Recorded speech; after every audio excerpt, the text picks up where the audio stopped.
Congratulations on your purchase to a new LG OLED TV. I just want to give you a few tips how you can take care of your LG OLED TV in the best way. Let me show you how. Go into Settings by pressing the cogwheel and hold it down. Under Picture, go into OLED Panel Settings. Make sure that the logo luminance adjustment is put on low or high. This will compensate for static TV channel logos. If you know that you had a static picture for an extended period of time, you can always start the Pixel Refresher program. The second thing you should do is to go back to Picture and into Picture Mode settings.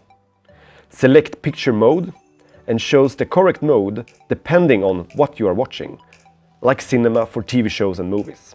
And the last thing, go to General, choose Timers, and make sure that the 2 hours auto power off is switched on. This will turn off your TV after 2 hours if you don't use the remote. And after you're done, don't forget to enjoy your LG OLED experience.